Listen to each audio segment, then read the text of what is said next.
Whoops.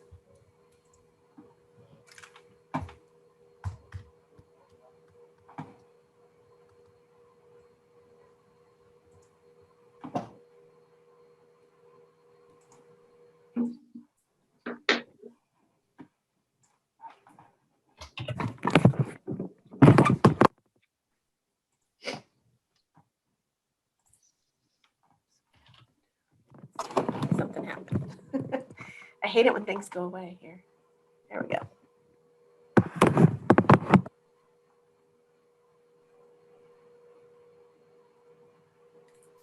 So it is 9 o'clock. Shall we get started? Mhm.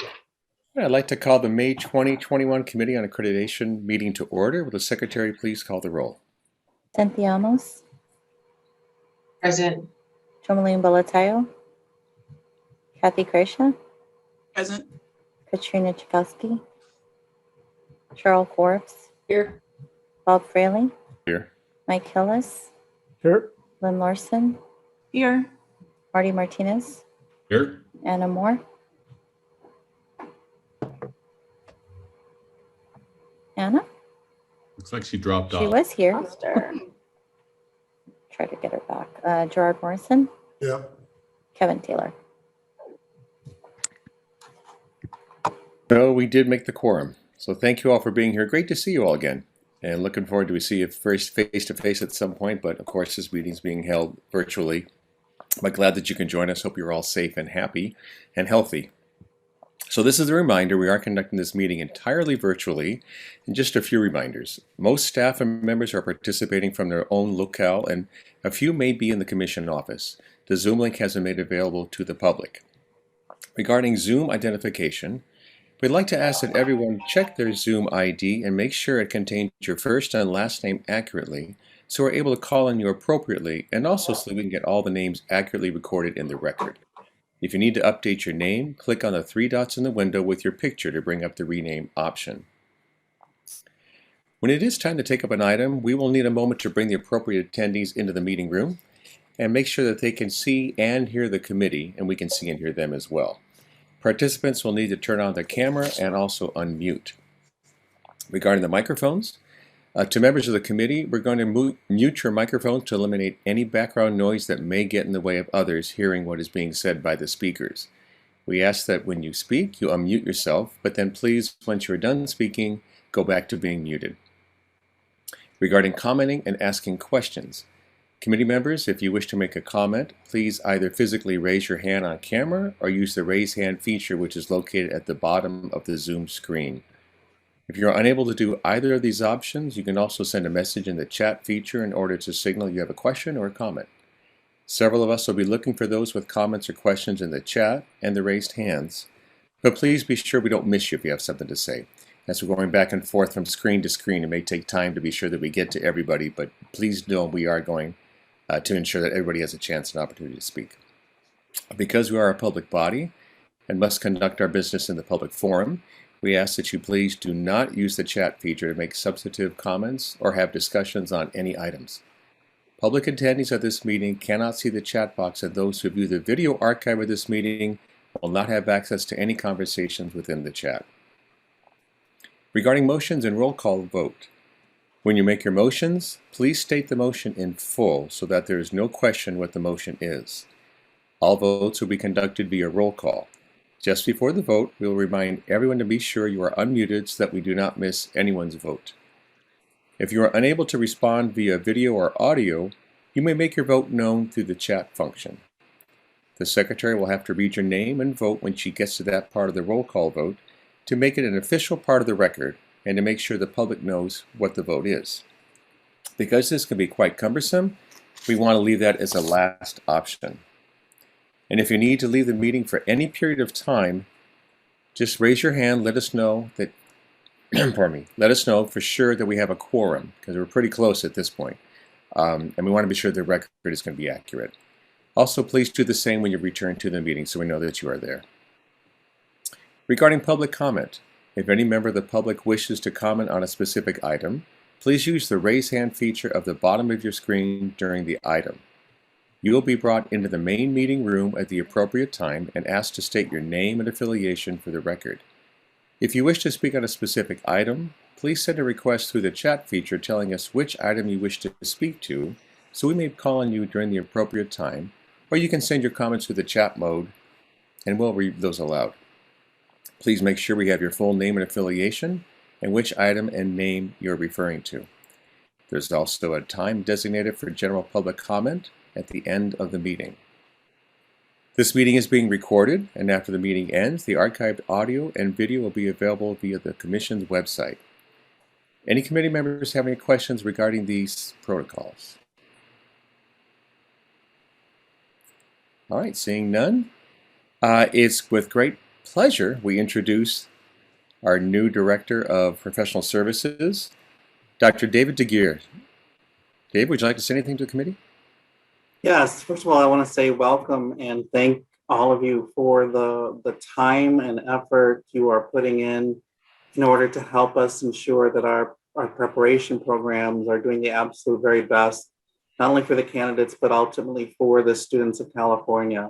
I'm coming from the Wisconsin Department of Public Instruction with experience in actually all of the areas of the commission. So I'm really excited to be focused on educator preparation and accreditation here in California.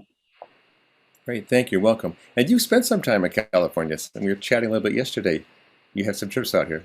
Yes, I visited California several times and was hoping I'd eventually end up here, and everything just worked out. It was fate. All right, glad to have you with us. Thank you, congratulations.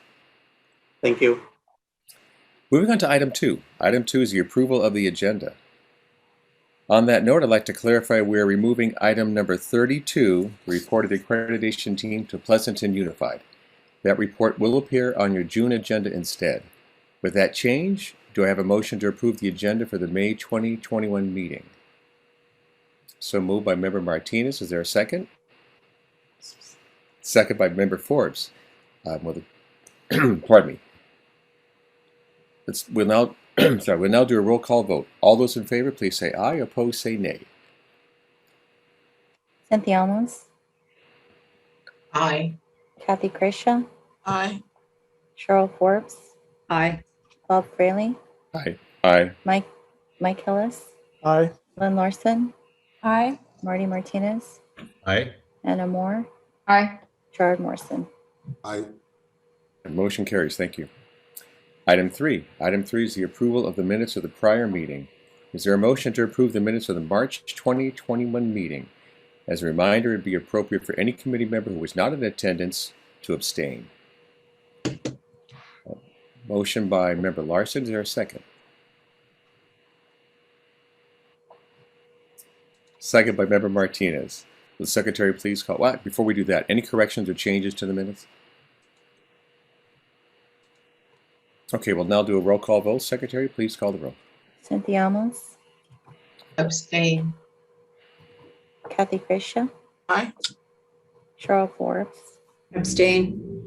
Bob Fraley, Aye. Mike Hillis, Aye. Lynn Larson, Aye. Marty Martinez, Aye. Anna Moore, Aye. Gerard Morrison. Aye. Right, motion carries. Thank you. Item 4, co-chair and members report. Any member have anything you wish to report?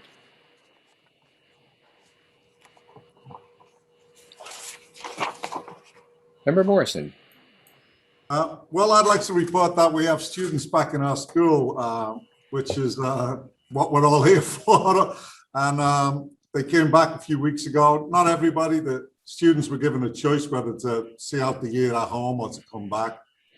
And it tended to be mostly the 9th and 10th graders who came back, and the older kids are finishing up at home. But it's great to see our students back on our campus again. That's wonderful. That's good to hear. Yeah, Member Forbes. So in a similar vein, we are finishing up our admissions cycle in the universities. And so I'm really happy to report that not only did we have a bumper crop of applicants and a very strong applicant pool at that, but we were actually given support by our university to hire an additional faculty member to supervise some of those candidates. So we're going to be able to expand the number of single subject math folks that we prepare. So it's pretty exciting to see them all accepting, and they seem really anxious and to commit to public service and joining the educational field at this point in history. That's fantastic. Also, that you're getting another line item for that. Yeah. Time, but it's a start. It is a start, especially during these economic times, how the budget's been hit at the state. That's great. Congratulations. That's awesome. Anybody else? Member Moore. I would just like to piggyback on this amazing return of students. We're doing kind of a gradual bring them back, and we started with TKK, and this week we did first and second grade, and it's been amazing. And the kiddos are really good at doing their own social distancing. They've been practicing and wearing their mask. Although I would have to say it's kind of challenging when those little hands go up to grab your hand, and they're not supposed to be that close. And but I didn't have any meltdowns. Nobody cried, and the kiddos were just saying frequently, I like school. They're just so happy to be there, and it's really just for a few hours every week because we're doing a hybrid schedule. And but it's amazing, all the hands-on activities that the teachers are doing. And at my district, the teachers are doing both their in-person and their distance learning. So they do the in-person in the morning, and then they attend to their kiddos in distance learning in the afternoon. It's a heavy lift, but they are rising up and doing an amazing job. And we're committed to returning to full-time, all kiddos in the fall. We'll keep our fingers crossed. I think we've all learned that it was hit home really hard that nothing is certain but uncertainty itself. And so we just keep our fingers crossed and hope we're all back in the fall. But for now, we're just so grateful for these few minutes that we have with them before summer. That's fantastic and well stated, Anna. It is something about elementary school kids, right? They just, it's that unfiltered, happy to see you type of thing, and you have to say, no, not yet. Right? So it's kind of hard to do that, but I'm glad that things are going well on your campus. Member Hillis. Just something interesting I heard about yesterday. I actually come from the state of Washington and came to California about 6 years ago and had been pretty heavily involved in the standards board up in the state of Washington as well. And Washington was one of the first states to adopt the EdTPA as being consequential. Yesterday, they announced that they are actually ending that requirement for all their certification programs. And so I just thought that was an interesting development. And I have no idea what the context is behind it, but it's certainly something to pay attention to, I think, as other states oftentimes follow each other. Sure. Now, is that are they looking to do something else besides the EdTPA, or are they putting it on pause, or is it just they basically are pushing it back onto programs to provide evidence of meeting those competencies? Much like we did prior to the TPA. So. Okay, that is very, very interesting. I know on the California side, the TPAs are still moving forward, and they've given the allowance for candidates to go ahead and postpone and still complete the TPAs in the fall, and having some of the allowance regarding the CSET and so forth. So yeah, it's a never-changing environment, so that will be interesting to see what develops from that. Thanks for sharing that. Any other member wish to report? All right, seeing none. We could move on to 5. Cheryl, what do you think? Or should we do item 6? I'm not sure if we have some people who are... I think we should move to item 6, and we can certainly circle back to staff report. Okay, There actually are not, I'm looking at the attendees, and most of the attendees for item 6 are not here yet. What about for item 8 or 7? I mean, are we able to move forward to 7 then? Let's see, what's 7? Um, That's the program status changes. no, we don't have everybody here for that either. I guess it's staff reports. Okay. Oh wait, we can have do staff somebody reports here from. where we are with item 7 in a minute. Okay, so Well, before we do that, Cheryl, it looks like we do have somebody here. Yeah, but she's only part of the whole team. Okay. Okay. I see. Yeah. Great. Okay, gotcha. Well, we can Okay. certainly start. Well, first of all, we're really excited that David DeGear has joined us. So that's we're back in business. It's wonderful to have somebody at the helm, and he comes with such relevant and pertinent experience. It's great. I mean, he's jumping right in, and yeah, we're throwing the hard stuff at him already. So it's great. So welcome, David, and it's good to have you join us at the committee meeting. Just a few things I wanted to mention. So we do know that the commission did approve another flexibility for next year, or they extended the flexibility that allows programs to defer the subject matter requirement prior to student teaching. So we did put a PSA out on that that's for next year's candidates. That does not include interns after August 31st because we don't have the authority on our own to do that. That may or may not be in an executive order from the governor. We don't know, but we will see. So it does give programs a little bit more time on this particular flexibility. And we are meeting with the collaboration group that we've been meeting with throughout the pandemic. Their program leaders, Mike Hillis is on that group, to just sort of touch base, find out if there's anything more that programs need for support for next year. We know that things are still a bit uncertain and everybody's worried about a fourth wave, even though things are starting to look really positive right now. So knock on wood. So, you know, things are ever changing. And so we want to be as, you know, nimble as we possibly can to help out programs and candidates where we need to. So we will see if there's going to be a June agenda. I do not know whether there's a June agenda with anything on it or an August agenda, but we are prepared if we need to go to the commission with additional requests from the field. So that's where we're at with that piece. We did want to mention the May revised, which is always the governor's budget updated with, you know, newer projections in terms of the tax revenues. That comes out on May 14th, and we will kind of evaluate where we're at there. We know there's been a lot of talk about a lot of concerns statewide about the teacher shortage and the fact that this COVID situation has only aggravated these things, with retirements being at an all-time high or seeming to be at an all-time high. So we are beginning to, I think, hear about, you know, possibilities of maybe some additional money in some of the teacher recruitment kind of things, but we don't have any specific information. So look on May 14th and the governor's May revise to see if there are any proposals there or any expansions or anything like that. We are also continuing to work on and hear about the significant changes in the testing for, so there is legislation on basic skills, subject matter, and RECA. All of those are being looked at in terms of options or changes.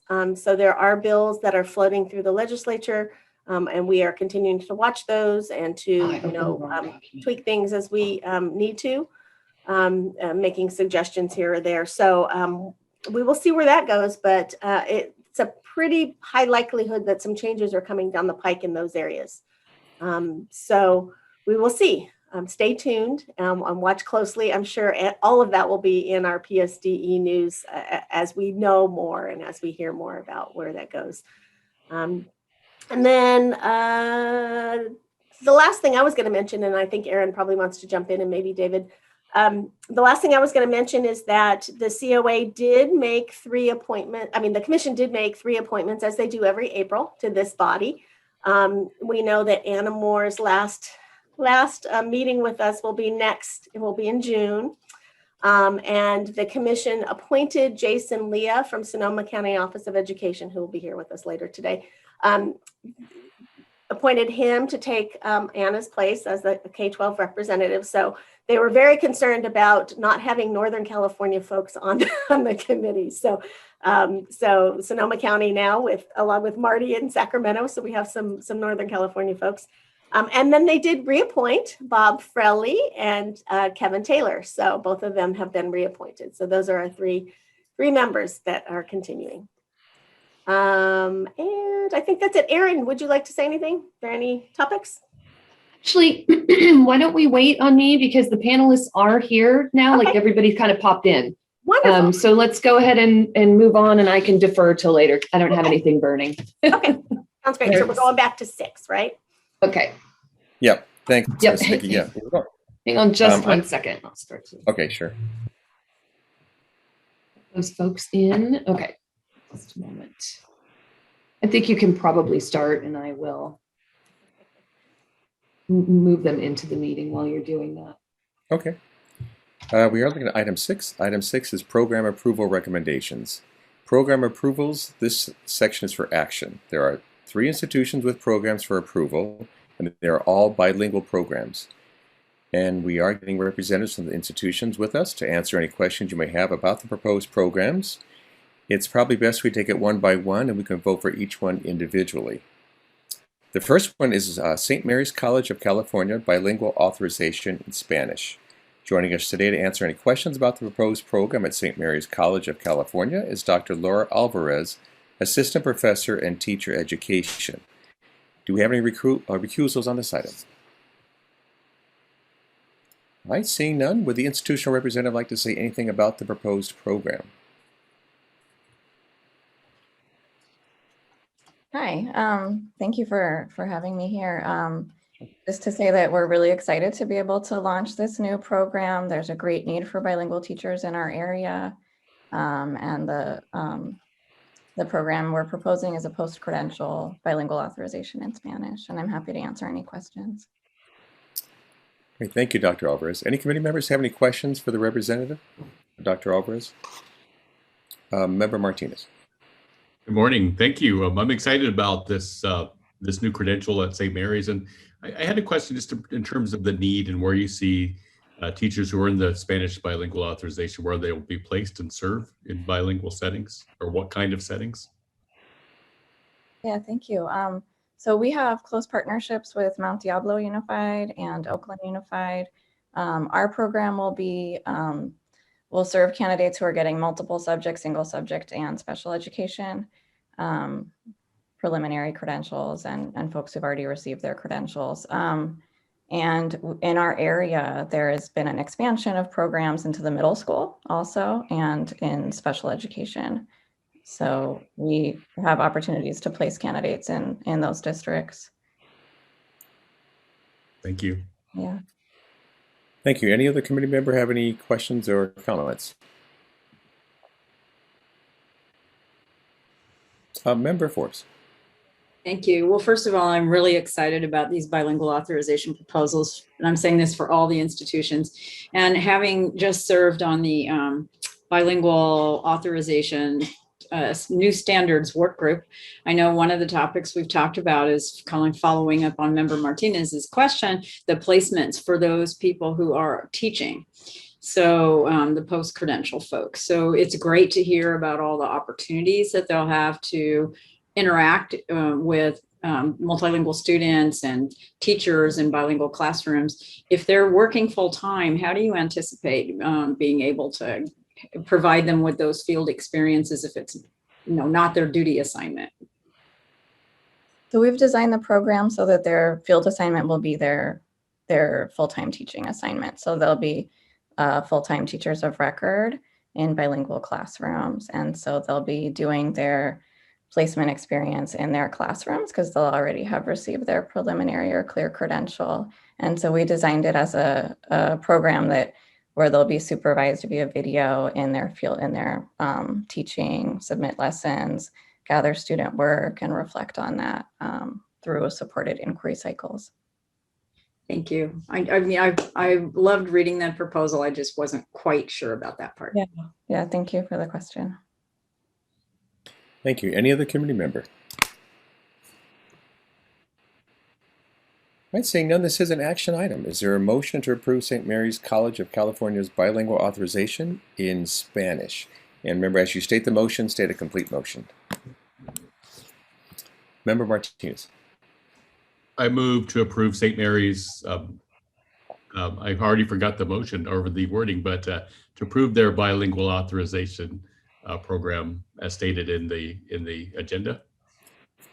That works. Is there a second? Second by Member Amos. Any other further discussion? Any corrections, changes, anything? All right, seeing none, Secretary, please call the roll.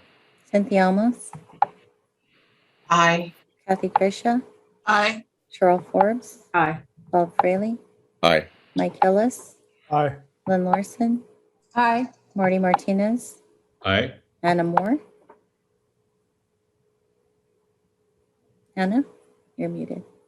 Yep, my thing wasn't working. Aye. Gerard Morrison, Aye.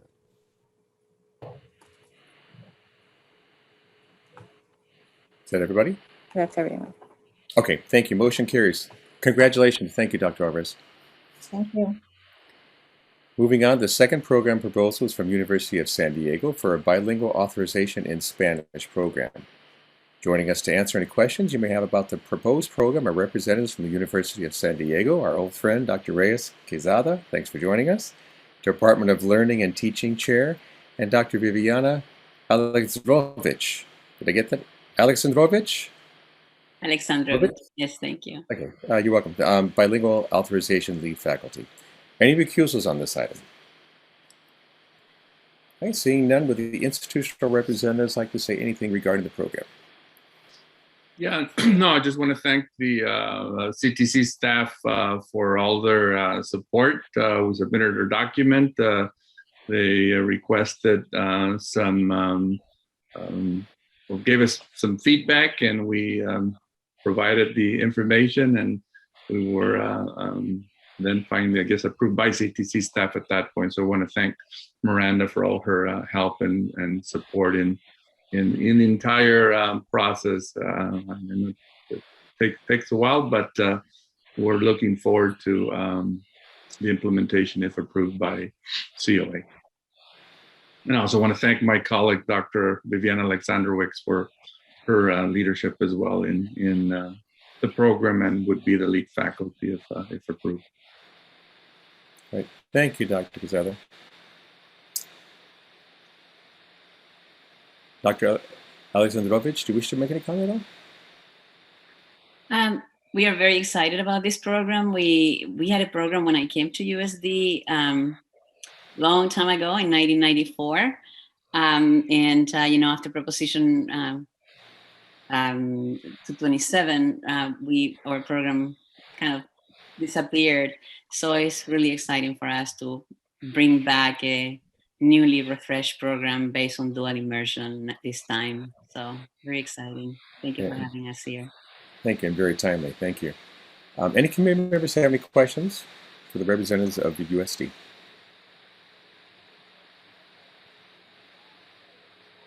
All right, seeing none, this is an action item. Is there a motion to approve the University of San Diego's bilingual authorization in Spanish? So moved by Member Forbes. Is there a second? Second by Member Cracia. Will the Secretary please call the roll? Cynthia Almos, Aye. Kathy Krisha, Aye. Cheryl Forbes, Aye. Bob Fraley, Aye. Mike Hillis, Aye. Lynn Larson, Aye. Marty Martinez, Aye. Anna Moore, Aye. and Gerard Morrison. Aye. Motion carries unanimously. Congratulations. That's awesome news. And thank you, Dr. Quezada. Thank you very much for all your help, and we look forward to producing our next cadre of bilingual teachers. Thank you. Great, thank you. And thank you, Dr. Alexandrovich, for joining us as well. And thank you to Dr. Quesada, because without his leadership, this would not happen. Great. Fantastic leadership. Thanks again. Final program proposal is from California Lutheran University, also for a bilingual authorization in Spanish. Joining us to answer any questions you may have about the proposed program is Institutional Representative Tamika Wesley, Associate Professor and Chair of the Department of Learning and Teaching. Are there any recusals? Yep. I do. One recusal, Member Hillis. Any committee members have any questions? Before I do that, so we're still okay with the quorum and voting at this point, correct? I know we're kind of low on the numbers. Yeah. Okay, thank you. So first of all, I want to give the institutional representative an opportunity to make any speech if you wish to. Ms. Wesley? Yes, I just want to echo the appreciation for the opportunity to submit for this program, the feedback that we've received so that we can tighten up our document a little bit. There is a high need in our area for bilingual educators. There's also high interest from our current candidates for us to develop a bilingual pathway. We were very excited to be able to partner with the Oxnard School District. The director of the bilingual programs in that district actually helped to write our proposal. So we're really excited and thrilled for the opportunity. Great, thank you. Any committee members have any questions for Ms. Wesley? Any comments you wish to make? All right, seeing none, we have one. Number 4. Sorry, I have to comment on these. Of course. But I just wanted to express that I'm really appreciative that you're involving your undergraduate Spanish language program, because I think this is such it's so important to really provide the opportunities for our, especially our heritage language population, what might be called our heritage language population in the post-secondary institutions, to have the opportunity to develop academic Spanish rather than just try to cram for the CSET. So I really appreciated that part of your program. Thank you. Thank you, Member Forbes. Anybody else? All right, seeing none, the Secretary, please call the roll. Need a motion, Bob. Oh, I'm sorry. Is there a motion to approve the Cal Lutheran University for bilingual authorization in Spanish? So moved by Co-Chair Moore. Second? By Member Martinez. Now, will the Secretary please call the roll? Cynthia Almos. Aye. Kathy Gracia. Aye. Cheryl Forbes. Aye. Bob Fraley. Aye. Mike Hillis. Oh, Yeah, he's recused. Right. Lynn Larson. Aye. Marty Martinez. Aye. Anna Moore. Aye. Gerard Morrison. Aye. Great, motion carries. Congratulations, Ms. Wesley. Thank you so much. It is, I just want to say in conclusion here with all 3 of the programs, it is such wonderful news that there are meaningful programs moving forward to give some really good opportunities for our teachers and for benefit of the students in California. It's something that's been needed for a long time, and while there have been programs in the past, changes have occurred and programs need to adapt and provide meaningful current and in the future assistance in opportunities. I think these are wonderful programs. So again, congratulations to all of them. All right, we're moving on to item 7. Item 7 is a report of program status changes. It's divided into 2 parts. Part 1 includes items for action by the COA, which include requests to withdraw, requests to reactivate inactive programs, and/or requests to add a new content area to an existing program.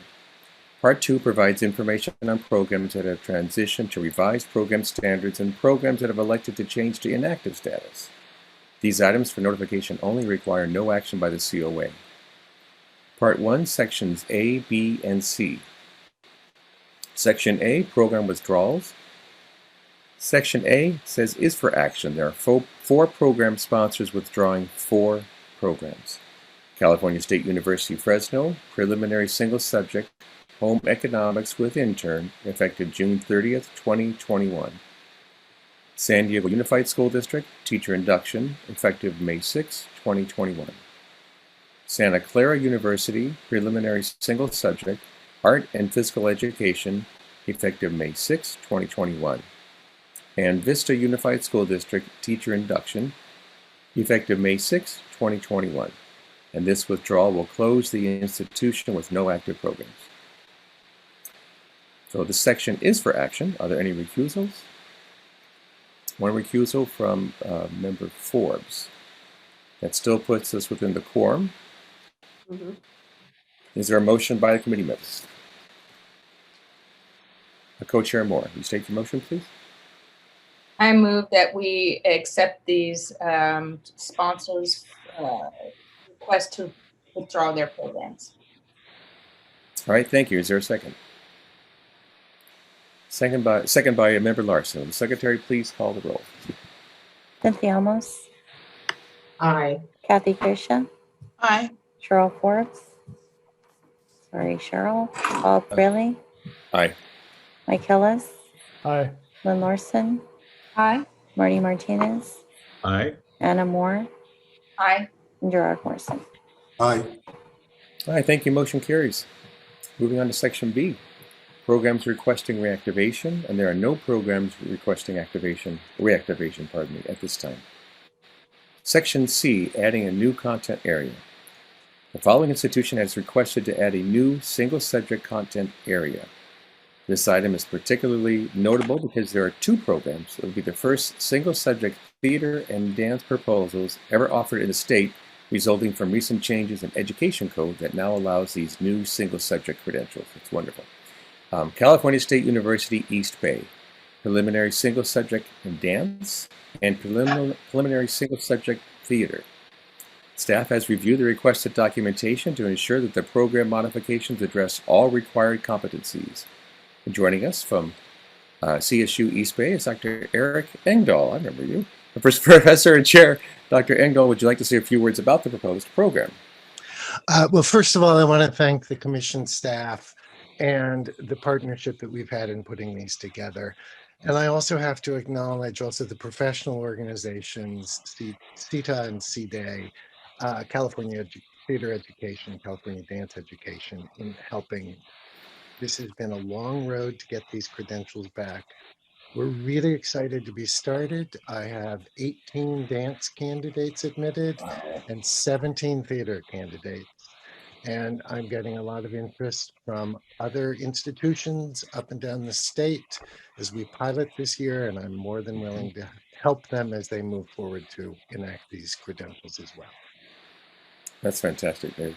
And Dr. Engdahl, you were also part of the VAPA something, I can't remember what it was that we were doing. You're part of that committee, a co-chair of it, yeah. Yeah, I have been involved with rewriting the standards for the state of California, co-chaired the framework committee, and I have been working with Pearson Evaluations on the CSATs. Right, thank you. Yeah, I remember the work of the framework committee, outstanding leadership, and I imagine outstanding leadership with this program as well. But we first need to make a motion. So are there any questions at all for Dr. Engdahl? We have one from Co-Chair Moore. Not really a question, but just a statement. I've been reading COA reports for a long, long time. And sometimes this section can be kind of rote, we're just kind of marching through and whatnot. But when I got to your item, I got this little zing, and it was really super exciting. Thank you for persevering. More art teachers, dance teachers, VAPA. I think that's just what our kiddos are going to need.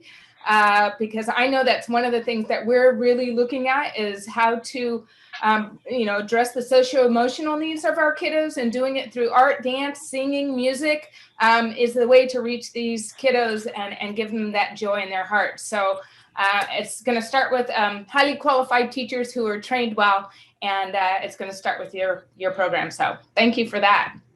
Thank you. Member Larson. Congratulations, Eric. I've worked with you on other projects and gotten to know you through some CEDAR work and so on. So I'm super excited, and it's truly a testament to the need for this program that you have that much interest this soon into the program. So I'm very excited. I'm a musician at heart, and so very excited to see this aspect of VAPA coming into the program. Thank you, Lynn. Thank you. Any other committee member wish to make a comment or ask a question? Okay, seeing none, this is an action item. Is there a motion? Motion by Member Forbes. Will you please state the motion? I move that we accept the program proposal for theater and dance from, from Cal State East Bay. Okay, thank you. Is there a second? Second by Member Amos. Secretary, please call the roll. Cynthia Almos, Aye. Kathy Grisha, Aye. Cheryl Forbes, Aye. Bob Fairley, Aye. Mike Hillis, Aye. Lynn Larson, Aye. Marty Martinez, Aye. Anna Moore, Aye. and Gerard Morrison. Aye. Motion carries. Congratulations, Eric. That's fantastic news. And I imagine, and also thank you for the offer to go ahead and have other universities reach out to you regarding the program. I imagine you'll be a very busy man very soon. Yeah, I have a meeting next week with Cal State Northridge. That's fantastic. Thanks again. Good to see you again. Thank you. All right, moving on to part 2, sections D and E. The next 2 sections are for notification purposes only and no action is required. Section D, programs transitioning. There are no programs requesting to transition at this time. Section E, programs moving to inactive status. This section is for notification only, no action is needed. There is 1 program sponsor moving 1 program to inactive status, and that is from San Jose State University, added authorization, autism spectrum disorder, effective May 15, 2021. Thank you. Moving on to item 8. We have everybody here for item 8?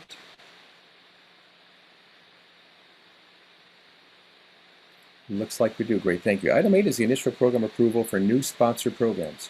New program sponsors. Consultant Hart Boyd will present this action item. Los Angeles Pacific University was recently granted provisional approval by the Commission as a program sponsor and is now seeking approval from the COA to offer a preliminary multiple subject credential program. Also with us today are Los Angeles Pacific University representatives, Dr. Craig Brewer, Academic Dean, and Gordon Jorgensen, Assistant Dean. Does anyone need to recuse himself? All right, seeing none, Mr. Boyd, will you please begin? Yes, thank you.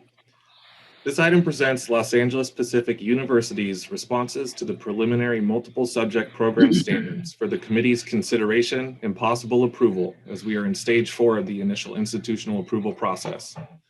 A team of 2 qualified reviewers collaborated on a review of LAPU's responses and came to a consensus on a final finding of aligned for all program standards. As a reminder, in the previous stage, LAPU was granted provisional approval by the Commission at its August 2020 meeting. Please note that provisional approval only authorizes an institution to offer educator preparation programs, but it is the determination of the COA which decides whether or not a specific program is approved.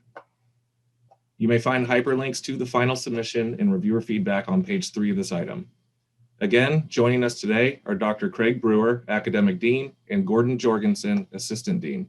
They will both be available to answer any programmatic questions you may have, and staff is available to answer any process questions.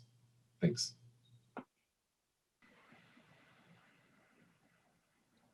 All right, thank you, Mr. Boyd. We now invite the institutional representatives to briefly comment on the proposed program. Yeah, good morning. I just want to, on behalf of Los Angeles Pacific, say thank you to the committee for being able to have this item on the agenda. It's certainly been a long journey, especially this last year with the crazy things going on with COVID. I'm just amazed at the work that the commission has been able to do in spite of all the challenges that COVID's presented. I have an older son who just became a new teacher. He's a math teacher in September, and he's been teaching virtually the entire time until 2 weeks ago. He finally got students in his classroom. So just the journey that it's been has just been crazy, and I'm so thankful for the hard work that you all do to make these things happen. I'm especially thankful for the review team and to Hart. Hart has been a huge help to us, answering all of my nitty-gritty, excuse me, little questions along the way. So thank you again, Hart, for all putting up with me. We're really looking forward to this program. We've had liberal studies students in a bachelor's program for a few years now since we achieved accreditation through WASC, and they've been asking us the entire time to extend and offer a credential program. So we're thrilled that we're right here on the edge of being able to do that for our students who want to do an online credential program. So thank you again. Appreciate your time and effort. Hey, thanks, Mr. Jorgensen. Dr. Burr, any comment you wish to make? Just want to echo Mr. Jorgensen's comments. Thanks to the commission for your support throughout this process. We feel real grateful for the input and feedback that we've received up to this point. Great, thank you. Any discussion from members of the COA? All right, seeing none, this is an action item. Is there a motion to approve Los Angeles Pacific University's preliminary multiple subject program? Member Larson. So we can simply say, Oh, sorry. Okay. I move No that we worries. approve Los Angeles Pacific University's preliminary multiple subject program. there we go. All right, thank you. Is there a second? Second by Member Hillis. Will the committee, or sorry, Secretary, please call the roll. Cynthia Almos, Aye. Kathy Gratian, Aye. Cheryl Forbes, Aye. Bob Fraley, Aye. Mike Hillis, Aye. Lynn Larson, Aye. Marty Martinez, Aye. Anna Moore, Aye. Gerard Morrison. Great, motion carries. Congratulations. Thank you very much. We appreciate all your help. Absolutely. Thank you, Dr. Brewer, Mr. Jorgensen, and Mr. Boyd. And hard to have to say, it's every time we see you, it's like a different facial look on you. I mean, I am so impressed. And I say that only because I'm jealous. I can't come anywhere near what you've got going on. But every time it's got a nice look. I like it. Good. Can't wait to see you in June. All right. Thank you all. Moving on to item 9. Should we pass item 9 for now? Move on to item 10 since we have a 9:30 time certain. Okay. We're going to move on to item 10. We'll come back to 9 later. 10 is the report of the accreditation team to Marin County of Education. Consultant Kara Mendoza will introduce this item. And joining her is team lead Shelley Groom and institutional representatives Beth Cradenpole. Is that correct? Or Cradenpole? It's Cradipole. Cradenpole, thank you. Coordinator. Good morning. Good morning. Coordinator of Education Services, and Laura Trahan, or Trahan.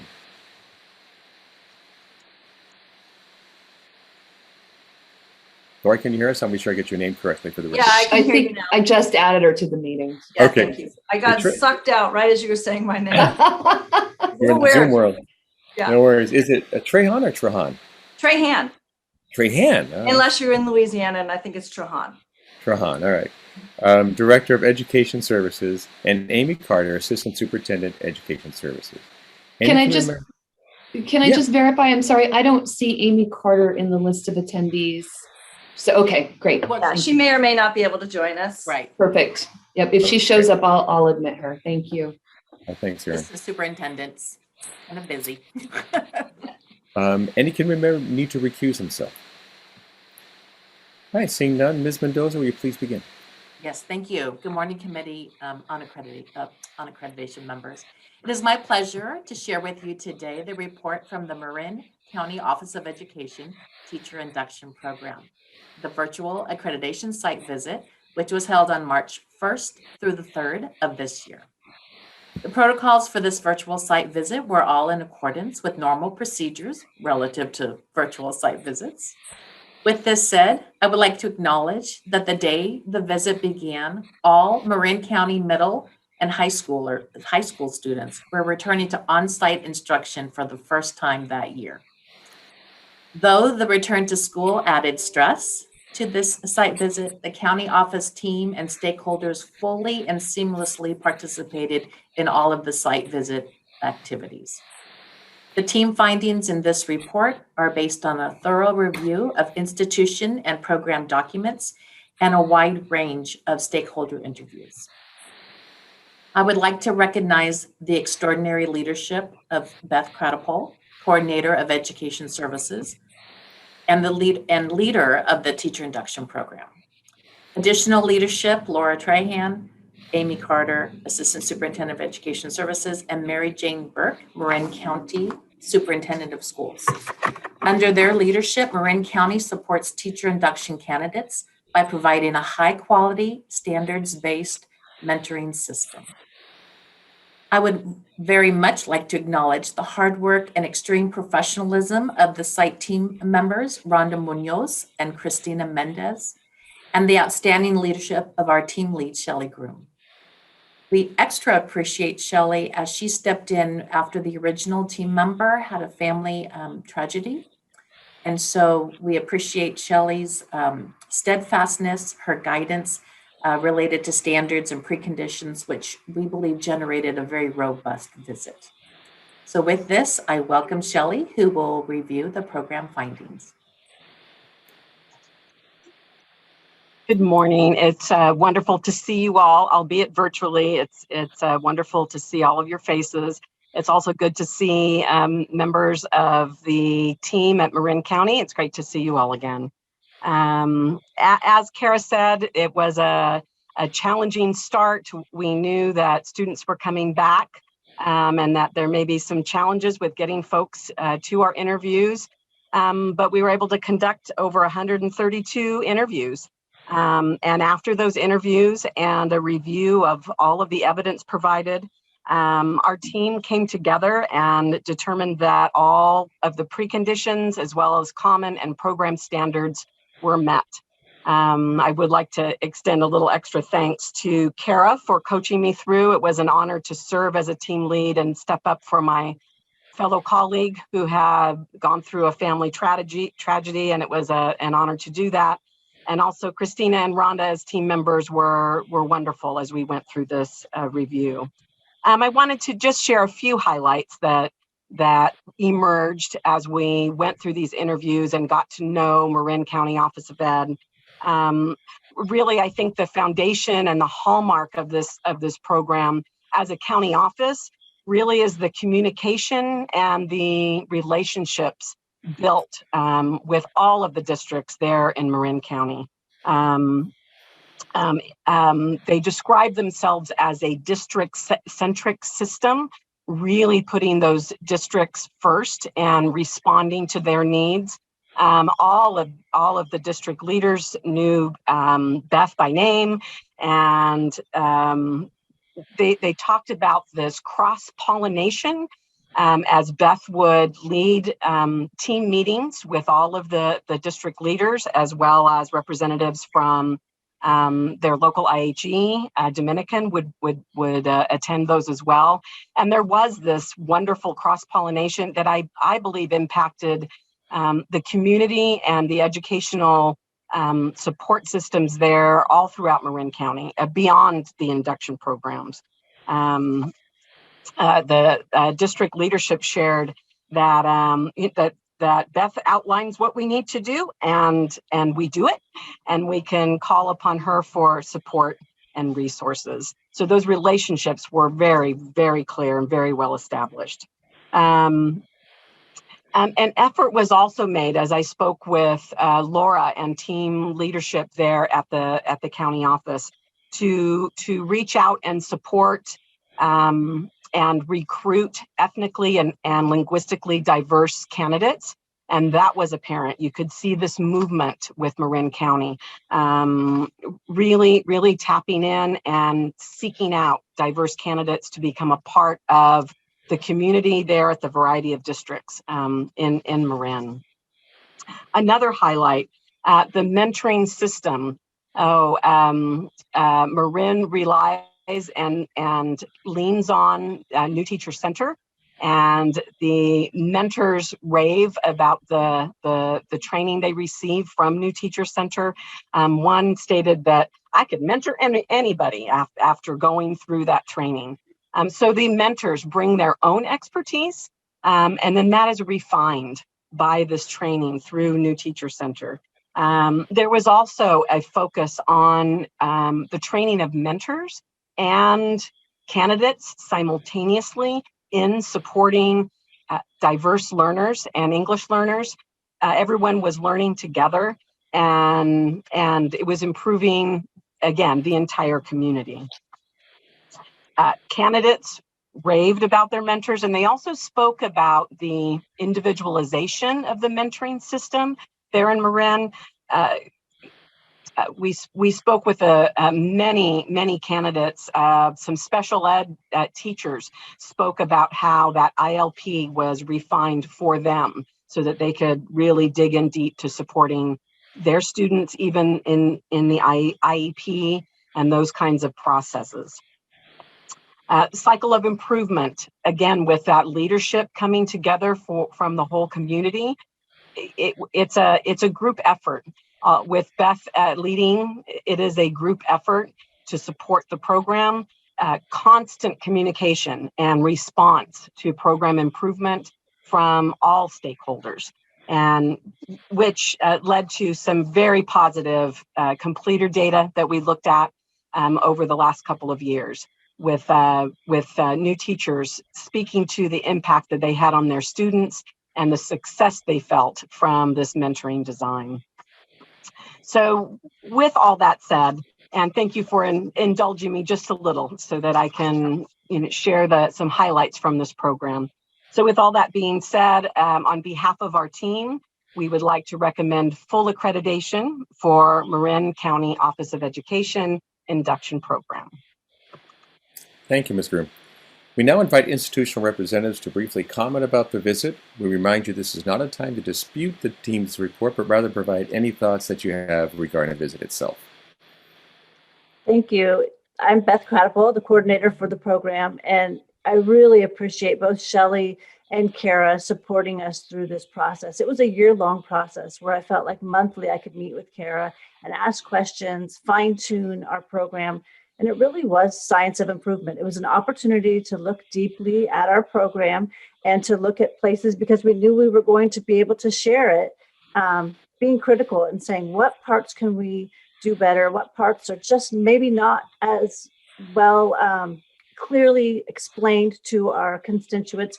And so I feel the process really supported the program in being sure that it's the best that it can be for our new teachers. So I was nervous and worried and didn't sleep well, but all of that, I feel like looking back, it was a very valuable process for our program. So thank you. Okay, thank you. Anyone else from the institution wish to comment? Yeah, if I could just add, Beth is truly the face of induction in Marin County, and the program has had the good fortune of having somebody at the helm who truly embodies everything that our superintendent holds very dear, which is the relationship that we hold with our districts, with every single solitary teacher, paraeducator, classified member of the staff. Beth really embodies that and has really sculpted this program to ensure that it is something that you would want your kid to be in. You would want your daughter to be, or son to be in this program. It really is very relationship based. We have 18 different districts and 18 different ways of looking at things. So hats off to Beth to holding on to this program and really creating something that is Marin County Office of Ed. Great, thank you, Mr. Ann. Any other representative wish to make a comment? I think we have them all there, right? Okay, great, thank you. COA members, any comment you wish to make? Any question you'd like to ask? Member Martinez. Hey, Beth, being a former induction person at heart, it was really just a pleasure to read the report and to see the good work you've been doing. And I felt it's been expressed here publicly, but as I was reading it, I really did feel the heart of your program and the real, what do I want to say, just the commitment to supporting teachers and districts where they are. And so that relationship piece and it just all came through. And so I didn't have any questions. I just wanted to say congratulations for the great work you're doing, and it's good to see you. Thanks, Marty. Good to see you too. And I know you've shared work that you did in Sacramento that we built into our program. So it's definitely a collaborative effort in the induction world where we're constantly sharing and getting good ideas from one another. Thanks. Thank you. Any other committee member wish to make a comment or ask a question? All right, seeing none, this is an action item. Is there a motion?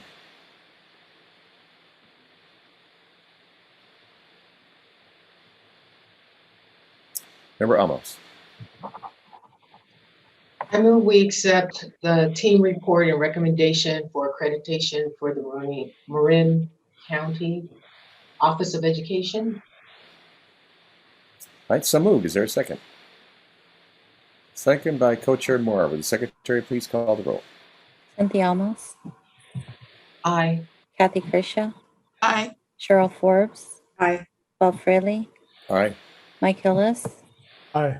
Lynn Larson, Aye. Marty Martinez, Aye. Anna Moore, Aye. and Gerard Morrison. Aye. Motion carries. Congratulations. Thank you, Ms. Groom, Ms. Crodipole, Ms. Trahan, and Dr. Mendoza. Thank you all. And have a good day. We are moving on to item 11.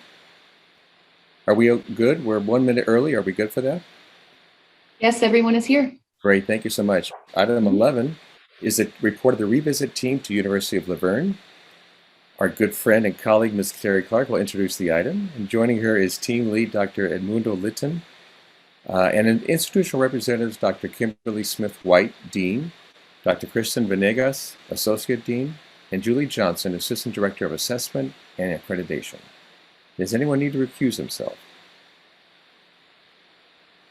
Seeing none, Ms. Clark, will you please begin? Yes, thank you, Chair Fraley. Good morning, everyone. It's so good to see you again. The accreditation site visit to the University of Laverne took place in February of 2020, right before the pandemic really hit us all. You had an item in front of you in March of 2020, and you placed 5 stipulations on the University of Laverne. But 2 of those stipulations were things that needed to be dealt with in the spring of 2020, and they were. A report came back to you in May of 2020, and you removed stipulations 4 and 5, leaving only 3 stipulations. I worked with the university over this past year, and a revisit was held through technology, March 8th through the 10th, and Dr. Litton will do the report on what the team found at that point in time. Dr. Litton, over to you. Thank you, Terry. Good morning. The focus of this revisit at the University of Laverne were the 3 remaining stipulations connected to Common Standard 3 and Common Standard 4. After examining all the evidence presented at the site visit, the team is recommending that the accreditation status of the University of Laverne be changed from accreditation with major stipulations to accreditation with a report in 1 year. At the revisit, the team found evidence that the programs created a structure to ensure systematic changes so that the clinical experiences are effectively assessed. District employed supervisors confirmed that they are trained and recognized for their work. During the site visit, the preliminary administrative services program was still working on solidifying clinical practices related to Common Standard 3. Thus, the team is recommending a report in 1 year where the institution addresses the full inclusion of the preliminary administrative services program in the clinical fieldwork system. The team also found that the University of Laverne has established a system for program improvement. The system includes formal meetings with the college and data collection from internal and external stakeholders.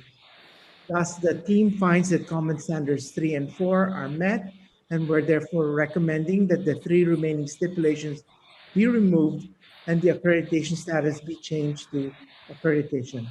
Thank you. Thank you, Dr. Litton. We now invite the institutional representatives to briefly comment about the visit. I remind you it's not a time to dispute the team's report, but rather provide any thoughts that you had about the visit itself. Good morning, everyone. I'm Kimberly White-Smith, Dean of the Lafayette College of Education. And first of all, my colleagues and I would like to thank both Terry Clark and Dr. Litton for their support in this process. This process has allowed us an opportunity for deep reflection. It allowed us an opportunity to have great exchange with our university and discussions about the supports necessary to do this work and to move forward. And I really feel as a result of that, we've been able to really strengthen our program. I feel that we've become a leader on our college campus. Our WASC accreditors actually identified the College of Education as a unit to aspire to. So I just want to thank the team for their effort in helping us become better versions of ourselves, especially as a Hispanic serving institution.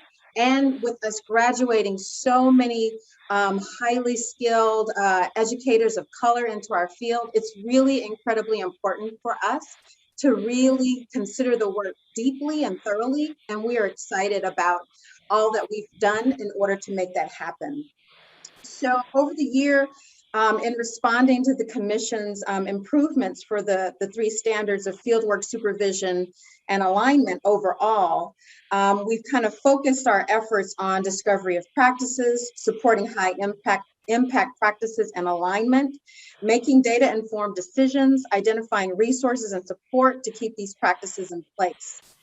We've developed a model that allows us to collect and analyze program and unit data, and to allow the units to analyze this data, which will then feed back into the improvement of our programs. So in March 2020, we shared our initial results with our provost, our president, and our president's executive cabinet members, which allowed us to engage in these deep conversations about support moving forward in improving our programs.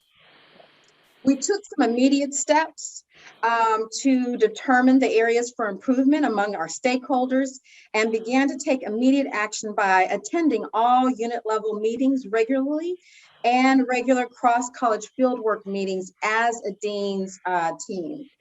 And discussing support for our university and fieldwork supervisors, we wanted to take the lead on training and evaluation. We felt that we would be able to learn more about their accomplishments through the monthly fieldwork meetings. We have a Center for Learning Innovation that we leverage to develop these trainings and meetings, and it's become a model for the university to connect with them and our Center for Teaching and Learning. We held our final program and leadership meetings in May of 2020. And we instituted this continuous improvement as a regular item on our meeting agendas. We have shared folders where we share best practices across the college. And since our March 2021 visit, there have been 4 things that we have been able to continue to do as a result of the work. And that is to continue the work related to strengthening our field work through our collaboration efforts with our ROC campuses, our regional and online campuses, developing a stronger strategy for the administrative credential, and the university has committed to have conversations about adding a faculty member there to support field work. Related to our regional online campuses, it was noted in the visits, the misalignment between decision-making in our regional campuses versus our main campus under the dean's administration. And because of that, we've been able to engage in conversations with our provost. Right now, we are transitioning to a new provost, and he is working with us to consider a transition plan for our regional and online campuses so that the reporting structure is directly under the Lefebvre College of Education and the dean's purview. So those are some things that we've done since the 2021 visit. Again, thank you so much for the work that you have committed to us, and I'm sure the investment will be well worth it. Thank you. Thank you, Dr. Whitesmith. Any other institutional representatives wish to make any comment? Dr. Venegas or Ms. Johnson? All right, seeing none, this is an opportunity for the COA to offer any comments, perhaps any questions for the institutional representatives or the team lead. Co-Chair Moore. Thank you. Great report. I'm glad you had a great visit, and it sounds like some really wonderful work is coming around, dovetailing your programs across the campuses, and that's awesome. I did have one question. I see that there is some of the data you haven't been able to really quantify because it's the administrative services, the PASS program, and that perhaps we would be provided with a report in a year. And I was wondering what we might anticipate seeing in that report. Absolutely. Would Ms. Johnson or Dr. Venegas like to field that question? Sure. So I can get started, and then maybe Julie, if you want to add on to that. As Dean White-Smith mentioned, what we immediately did was get together with that group and let them know that we needed to start working on a monthly basis to develop a strategy. So the point that we're at now is, 2 months later, is getting those meetings together and starting to really delve into those pieces. I'll let Julie talk about the data part, but we're sort of unpacking the entire structure of that program and thinking about how to, I guess you could say, either refine or rebuild the way that we're doing things. And I have to say, there's a lot of excitement around that from the faculty who are participating. They're appreciating the attention, so to speak, and the opportunity to have that spotlight on their program. So they're taking it in a positive way. And then Julie, do you want to add about some of the data pieces? Absolutely. So what we're planning on doing for the 1 year report and kind of that overview for the program, our current program chair has been in place for a year.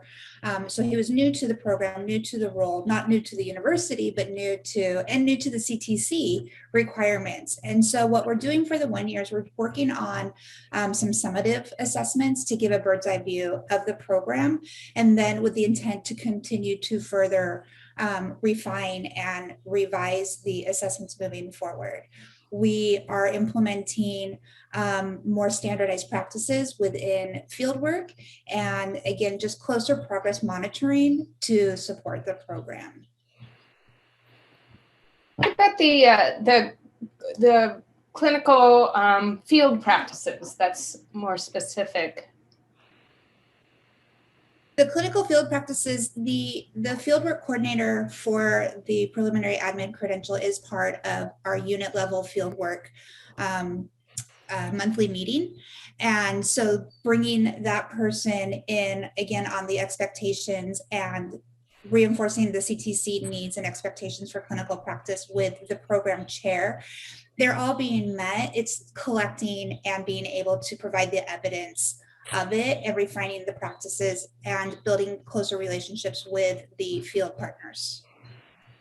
I really appreciate what you said about refining practices, because that's what we do. We collect the data, we change it up as we move along to meet the needs of our candidates while we're addressing the standards. So exactly. Well, okay, thank you.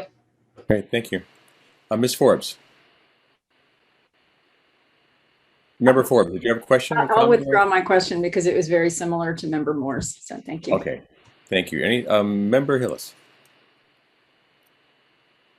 Yeah, first of all, just congratulations on all the work that you've done. And I was interested in reading your report, your partnership with the Branch Ed Alliance, and being fairly familiar with them and Cassandra Herring.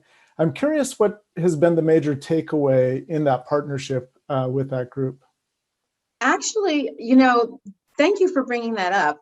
That's been a really exciting partnership with Branch Ed Alliance. And they actually, before we formalized our relationship, they came in and did a very thorough review, kind of like a peer review of our programming, of our practices. And they actually gave us a report that really was helpful in kind of moving some things along. Maybe there were some blind spots that they helped to fill in that allowed us to kind of see things differently. So they have professional development meetings with our teacher education faculty. Also, they invite our partner district to the professional development workshops in order to kind of really facilitate close collaboration, specifically about developing pipeline of excellence from the district into the college and then back into the district with regards to recruiting more teachers of color into the field and supporting the Pomona community in that way. So it's been really exciting. The tools that they brought to bear to kind of help us look at the data and assess the data, getting our faculty excited about data analysis and the way they can use data to improve their own practices, and the connection to the field and to our district partners. It has actually run over into our other programs and into the relationships with our other partner districts. So thank you for bringing that. Yeah. What, Kristen or Julie, do you have anything else to add? We're really excited about that.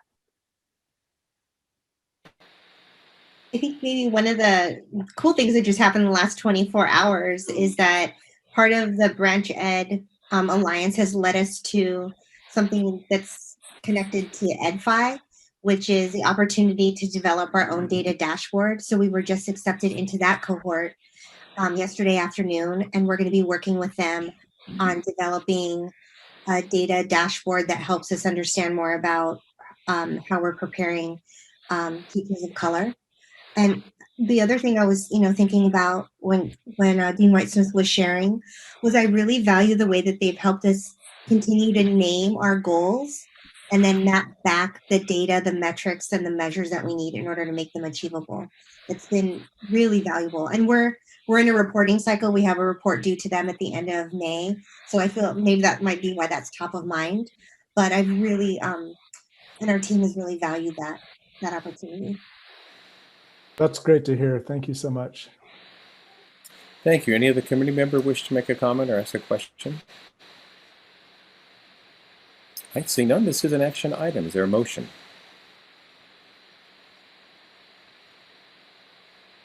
Member Martinez.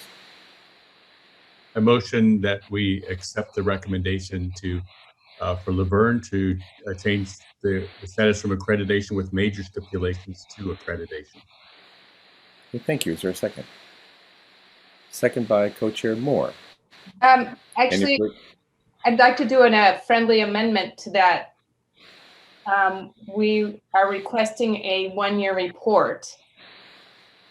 Right, I believe that's in the report itself, but yes, so you would just want to ensure that that's stated. And then I'll second. Okay. So is that friendly amendment acceptable, Marty? Okay, so we have the motion, we have the friendly amendment, and the second from Co-Chair Moore. Any further discussion? All right, Secretary, please call the roll. Cynthia Almos. Aye. Kathy Grisha. Aye. Cheryl Forbes. Aye. Bob Fraley. Aye. Mike Hillis. Aye. Lynn Larson. Aye. Marty Martinez. Aye. Anna Moore. Aye. And Gerard Morrison. Aye. Motion carries unanimously. Congratulations. Thank you for joining us, Doctor. Thank you. Thank you, Dr. Whitesmith, Dr. Venegas, Ms. Johnson, Dr. Litton, and Terry. Good to see you again, Ms. Clark. Yes. All right, take care, everybody. Bye. Hi, Terry. Passing, right? Just I didn't know I was going to have to follow Terry Clark. You'll do great. Follow. Bye-bye. Bye, Terry. Item 12 is the report of actions taken by Cal Baptist University to address the stipulations. Consultant Jake Schuler will introduce the item, and joining him are institutional representatives Dr. Robin Duncan, Dean, School of Education, and Dr. Rose Pike, Associate Dean, School of Education. Anyone need to recuse themselves? Seeing none, Mr. Schuler, will you please begin? Yes, thank you, Bob. Good morning, committee members. This item is a discussion of the one-year report from California Baptist University. The Cal Baptist site visit took place in March 2020. Following the site visit at the May 2020 meeting, the COA assigned the status of accreditation with stipulations consistent with the recommendation of the site visit team. Today's report is a discussion of that one-year report to address all standards that were met with concerns. Following the May COA meeting, Dean Robin Duncan and Associate Dean Rose Pike, who are joining by Zoom today, have been in constant communication with commission staff with updates on their progress towards addressing each standard. In the report, those standards met with concerns included 3 program standards within the education specialist programs, 2 program standards within the PPS school psychology and school counseling programs, and common standards 1, 2, 3, and 4. CBU's one-year report addresses each area. For the education specialist programs, CBU has adjusted coursework and clinical practice to increase the collaboration with general education teachers. They've also enhanced experiences working on transitional life experiences and with individualized family service plans. For those standards met with concerns in the PPS school counseling and psychology programs, the site visit team focused on 2 different areas. The first was the need for candidates to have additional opportunities to interact with community-based agencies and pupil support services. The second was the need for candidates practica field placements to be appropriately assigned and monitored. CBU has addressed both of these needs, one by adding new experiences to courses in clinical practice for interaction with community-based agencies, and also by creating a vetting system and formal database for the field placements. Finally, for those common standards that were met with concerns, there were really 3 areas that most of the concerns from the team were based around. Number 1 was the inclusion of the PPS and SLP programs within unit-wide coordination, decision-making, and continuous improvement processes. To address those concerns, CBU has implemented consistent whole unit meetings that include PPS and SLP leadership, and they've also included both programs in their continuous improvement efforts. The second area in the common standards was a need to increase purposeful efforts by the unit to recruit and admit candidates that help diversify the educator force in California. To address those concerns, the dean has become involved in campus-wide efforts to recruit a diverse population to the university at large and to create supports for students of color to continue to the School of Education to complete a teaching credential. The third area was a need to ensure that all programs within the unit have field placement processes that provide candidates with meaningful clinical practice experiences for the credential they are earning. To address those concerns, CBU has continued to strengthen collaboration with local school districts and has formalized placement processes within the PPS programs. I'll stop there and turn it over to Dr. Duncan and Dr. Pike to provide any further comments. Thank you, Jake. It's been a great year of learning as we've continued to learn through the pandemic, but also through this process with CTC. And we really appreciate Jake and the entire commission's support. And we feel like we've addressed well the concerns and appreciate your time reconsidering all of this today. I'm just thankful. I think someone said earlier, this allows us to better our program, to service our students so that they are candidates so that they can then go out and do better in our community. So it's been a learning opportunity. And I think that out of all of this is that we strengthen collaboration, which is critical to all of our programs. And it's just so exciting to see the collaboration manifesting into partnerships and shared courses and guest speakers and it's just all the better experience for our students. Great, thank you both. Any comments or questions at all from the COA?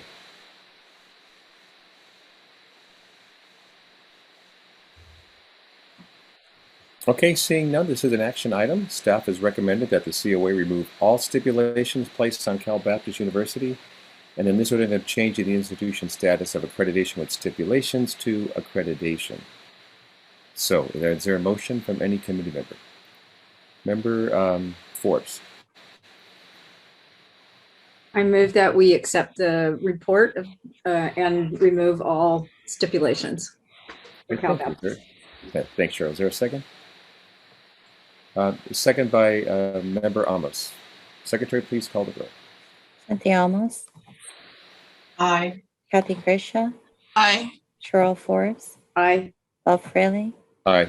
Mike Hillis. Aye. Lynn Larson. Aye. Marty Martinez. Aye. Anna Moore, Aye. Gerard Morrison. Aye. Motion carries. Great. Thank you all. Thank you, you Dr. very much. Duncan. Yeah, thank you, Dr. Pike. Thanks, Thank you Jake, all. Mr. Streeler. Good to see you again. Thank you, Dave. Take care, everyone.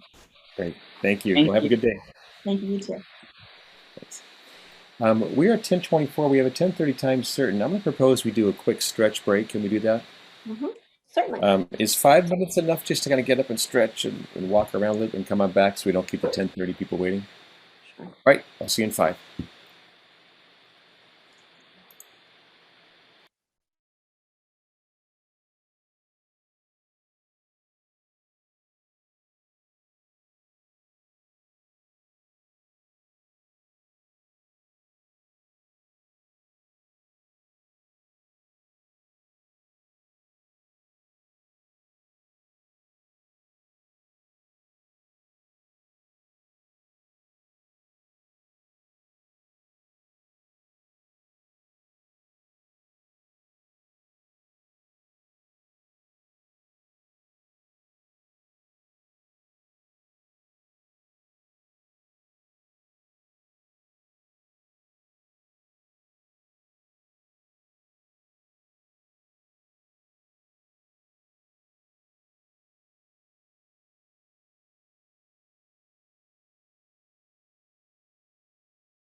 Cheryl, I still don't see Adora.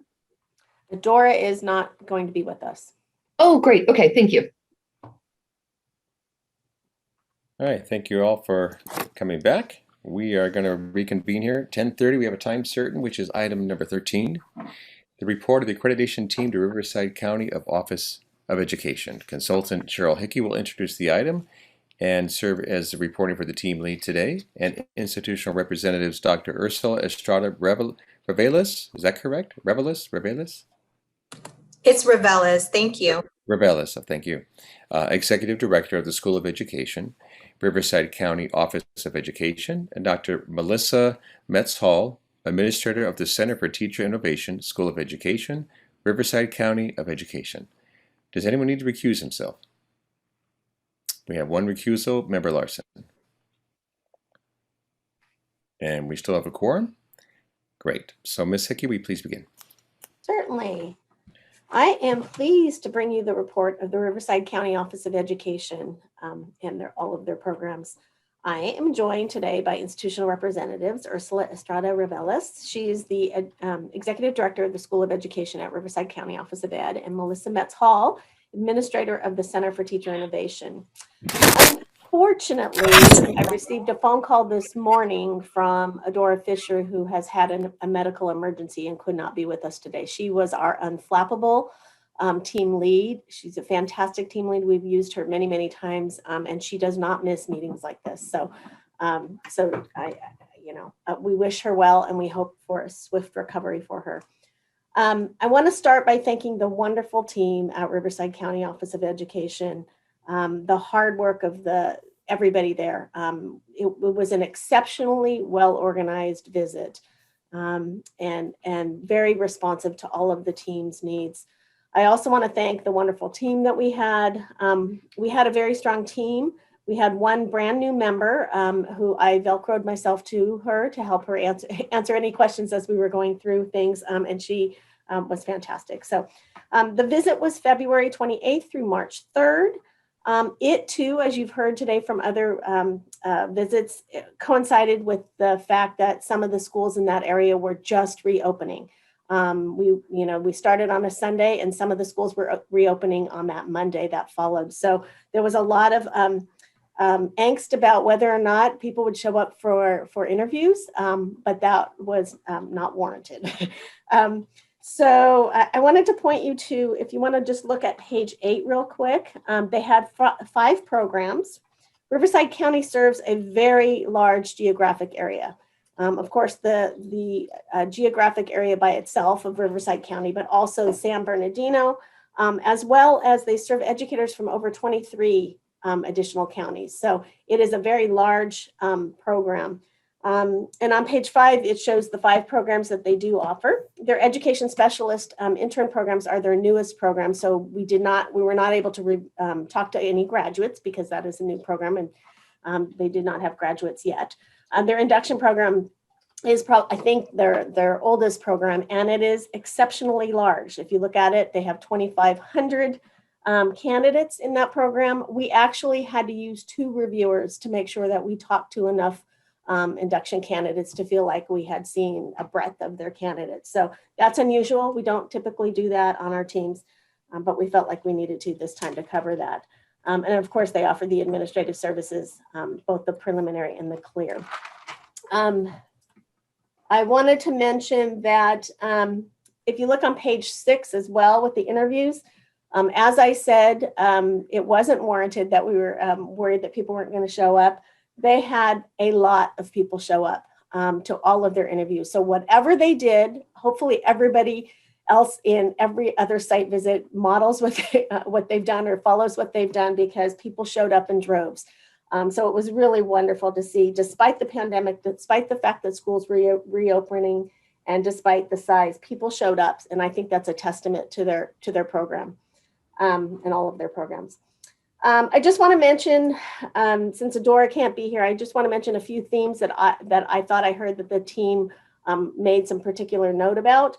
And that would be the responsiveness to the local needs, that despite the fact that this was a very large program with lots of county offices or lots of districts involved, that really for however they were able to do it, they are very, very responsive to the local needs and to the candidates at the local level. The candidates also talked about all of the great communication they had, particularly during this difficult time of COVID, and how well supported they felt. The personnel at Riverside County Office of Ed and in their programs across the board, there was nothing but praise from candidates, employers, HR personnel, very, very positive comments. And then I just want to mention their partnerships and collaboration. We know that this is an area that we often see as being findings or issues. That is not the case here. Riverside County Office not only collaborates as part of their DNA, but they often take a leadership position on these partnerships. So that was a very strong aspect of their operations. And so I wanted to make sure we acknowledge that.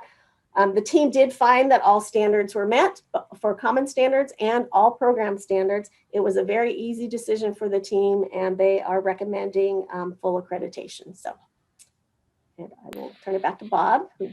Great, thank you, Mr. V. Yeah, when I looked at the numbers of the report, I thought maybe there's an extra digit added here or there. Well, there's always duplicate counts, and I worry a little bit about that because when it gets so large. So some of those are duplicates, but people were coming in droves. We That's had great. a lot of people show up. That's fantastic. We now invite the institutional representatives to briefly comment about the visit. We remind you it's not a time to dispute the team's report, but rather provide any thoughts that you had about the visit itself.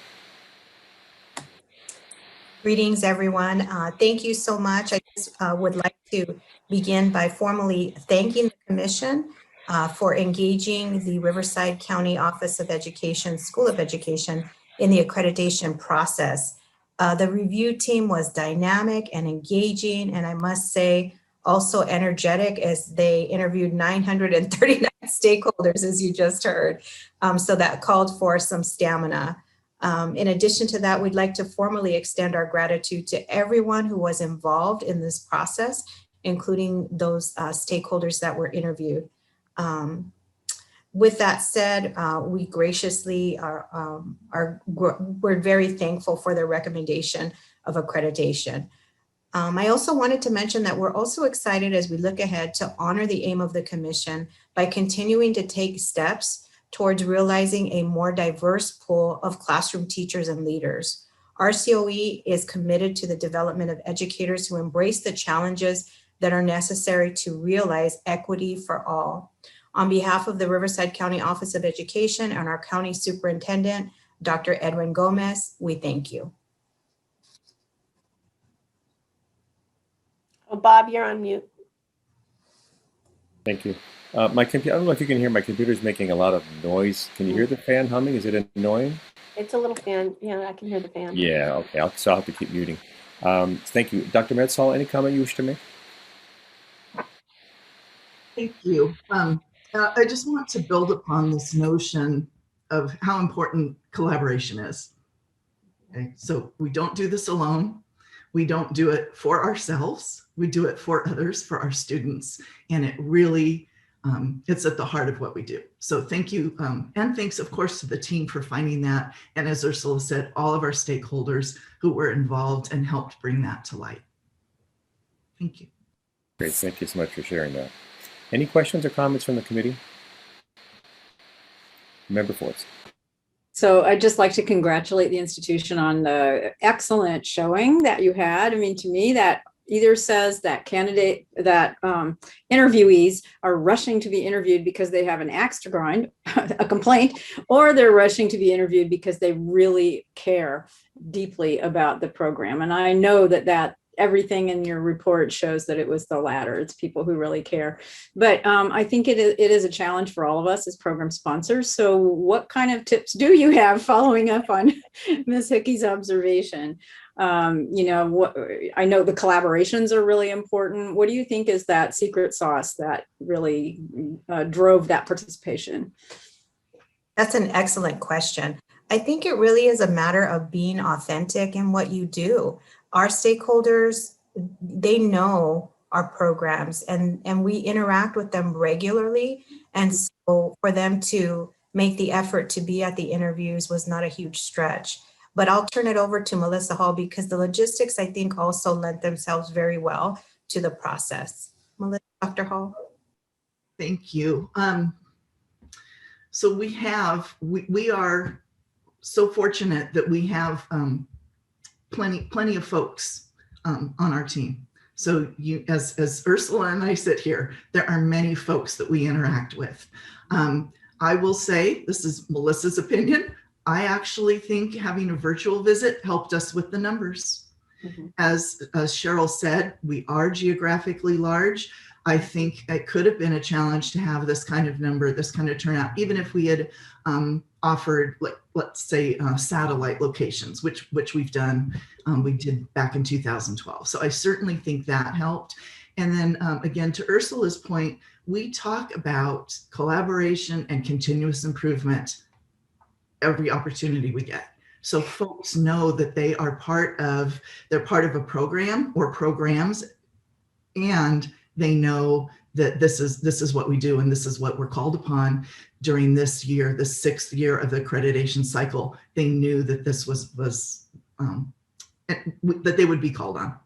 So, and if I could just add to that, I would say we also started notifying them like a year in advance. So they had plenty of notice, as well as the amazing schedule that Dr. Meets Hall organized, and that ran very efficiently as well. Very clear that your organization and planning paid off big time. Yeah, thank you, because we're a year out from our visit, so adding to my check. All right, thank you. Any other committee member? Member Martinez. I just want to say congratulations to the Riverside County Office of Ed team. Your program has always been a model through the state, just for its, I think it's, what do I say, just innovation, its flexibility. It's always kind of been ahead of the curve, at least since I've been in induction. And so I appreciate that you're carrying that on, and that was reflected in the report and through your visit. Yeah, just want to say congratulations. Thank you very much, Mr. Martinez. Thank you. Any other committee member wish to make a comment or question? Member Moore. Just a quick comment that one of the other things that I found in this amazing report, by the way, it was really well written. I really enjoyed reading it. Was the self-reflection, the flexibility that you have. You had mentioned being authentic. So it's really obvious. It came through in the report, especially around the intern program, that you're taking a look at it and you're going, okay, this is new. What's working? What's not? You moved up the IEP course, which I thought was fabulous. I'm dealing with IEPs all the time, and you know, to really address that with your intern so that they are prepared early on is really fantastic. And so I really appreciated that piece of self-reflection. And I think that ties that collaboration and the authenticity and meeting the needs of your candidates based on their feedback and what you're seeing. And then that's the name of the game.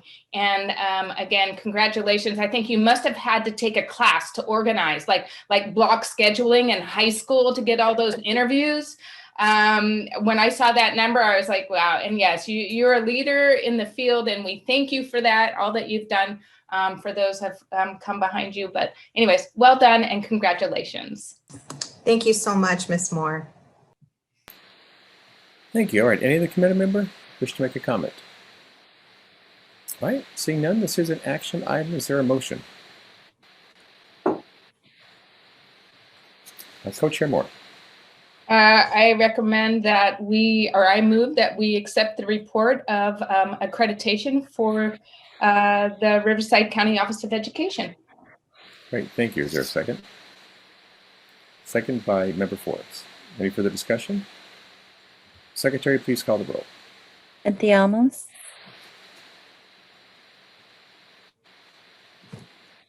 You're muted, Cynthia.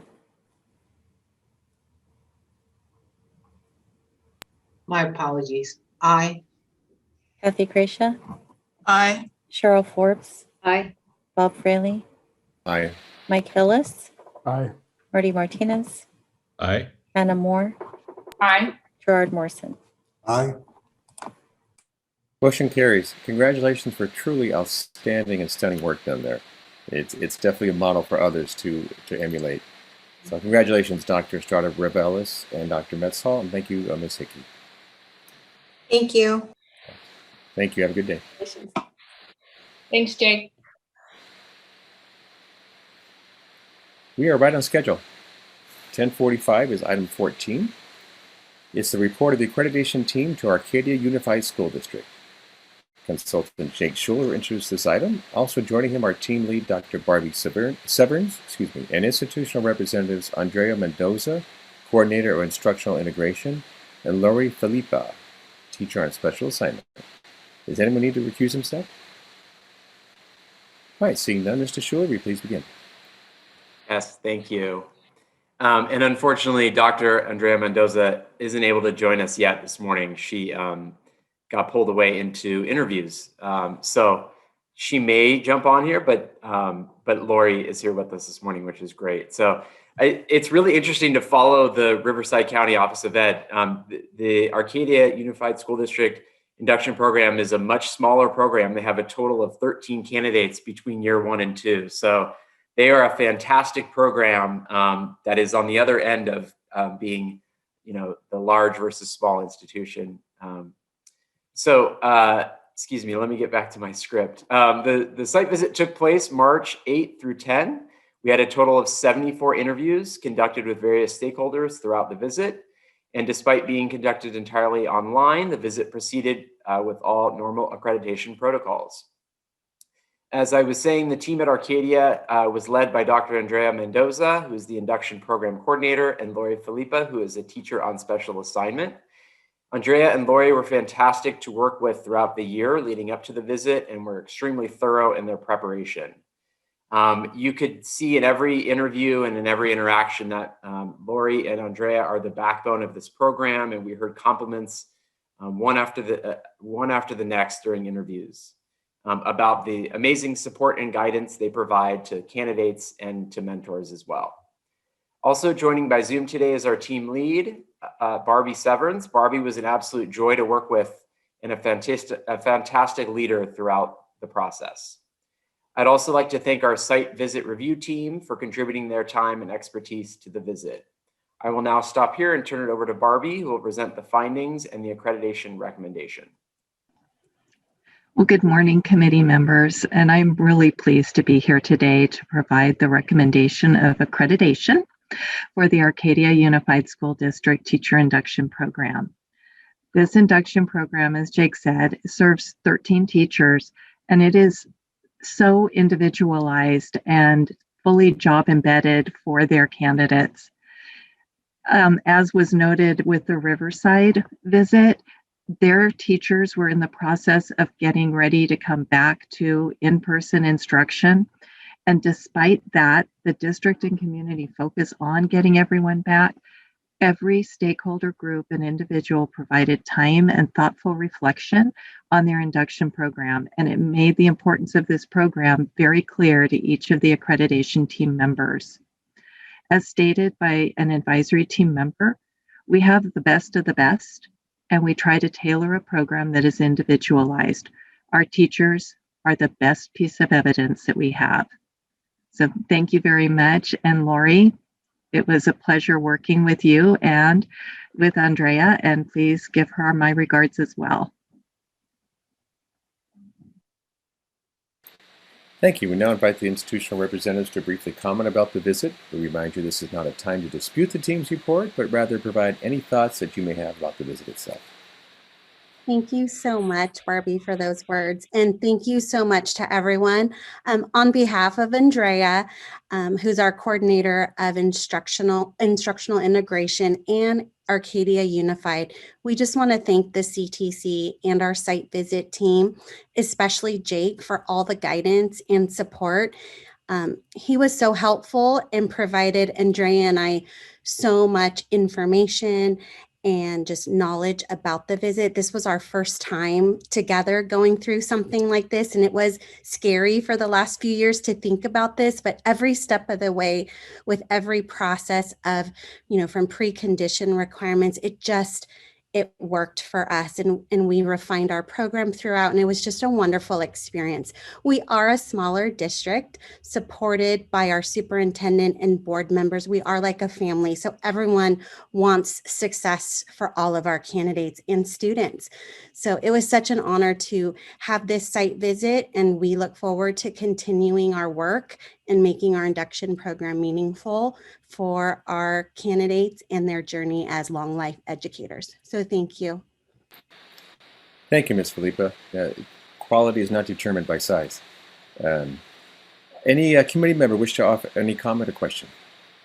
Member Larson. I saw in your report that you have a Google Classroom set up for your process, and I think that's an amazing way to model best practices to your teachers. Can you talk a little bit about just briefly what that looks like and who keeps that up to date? Yeah, thank you so much. That is actually one of the things we really try in our program, is to model those practices that we hope our candidates will then use in their classroom. If they can experience it as a student, then it might help them as they use it as an educator. And so between Andrea, myself, and Stacy, who is Andrea's admin, she helps Andrea. We manage that. And so we organize it at the beginning of the year, kind of in the end of summer, where we'll post all the upcoming assignments. So those are ready to get pushed out. And then the candidates and mentors, we have one also for mentors so that they're aware of every assignment that's coming. And then the assignments aren't turned in Google Classroom. They're actually linked directly to the ILP, but the Google Classroom serves as the learning management system to keep everybody kind of current and up to date. And we've also developed a Google site now. We did that for our site visit, and it was just great to have a hub for so many resources. So after our site visit, I started working on a Google site for our candidates and mentors for next year, because it just seemed to be a great hub for everyone. So we love Google. Fantastic, thank you. Thank you. Any other committee member wish to make a comment or offer a question? Okay, seeing none, this is an action item. Is there a motion?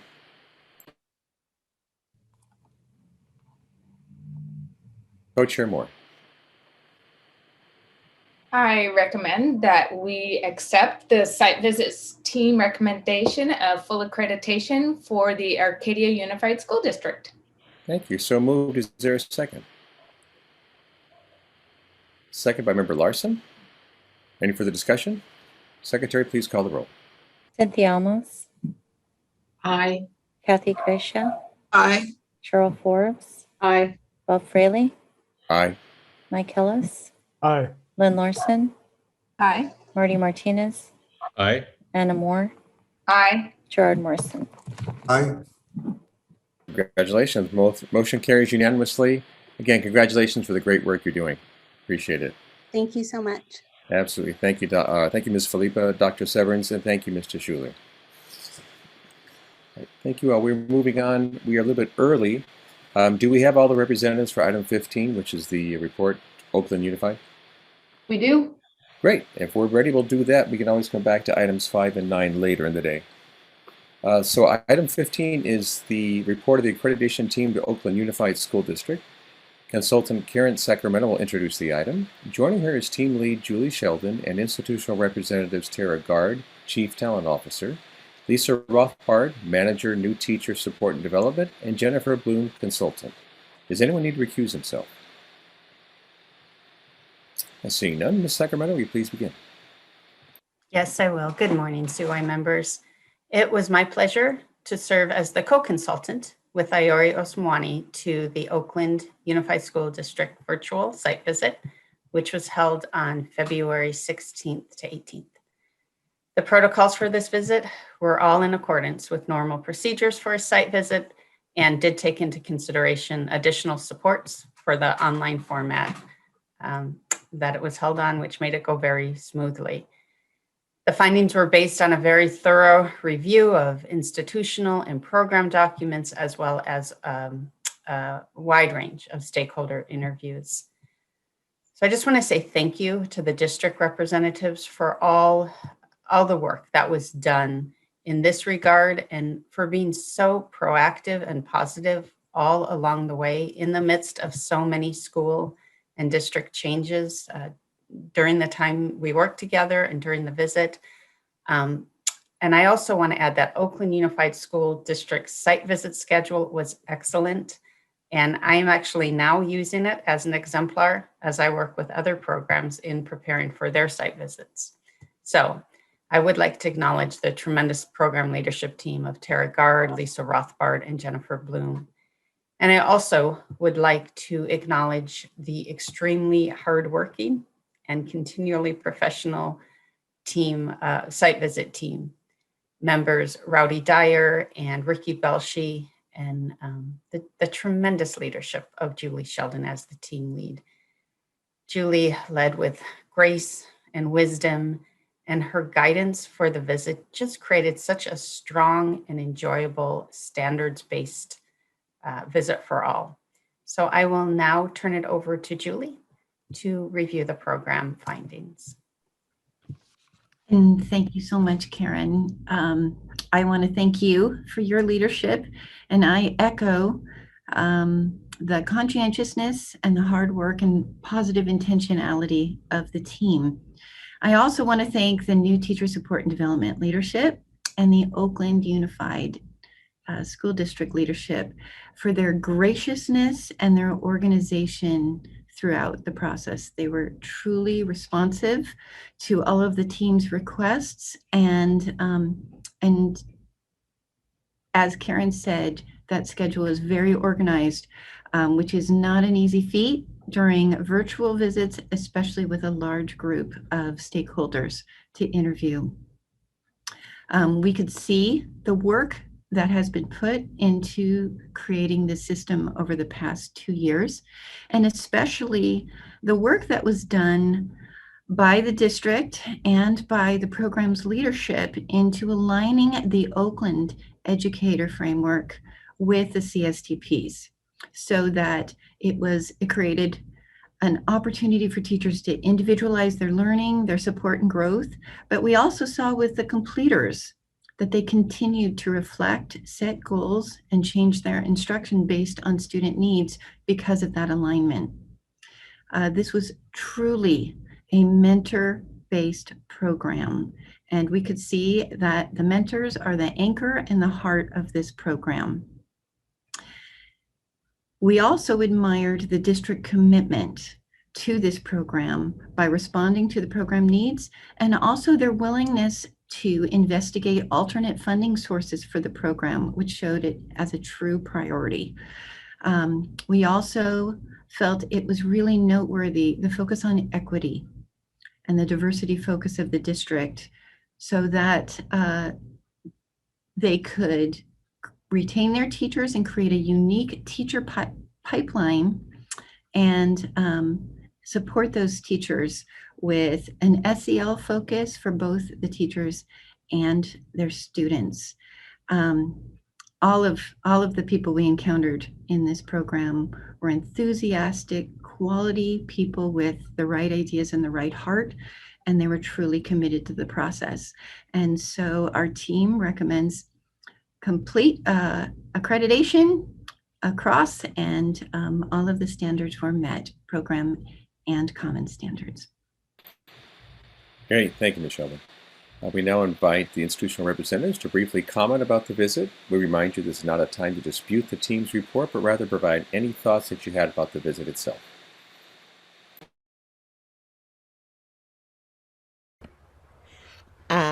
I will. Hello, this is Tara Gard. I'm the Chief Talent Officer at Oakland Unified School District. And I just want to say thank you to the team that came and reviewed us.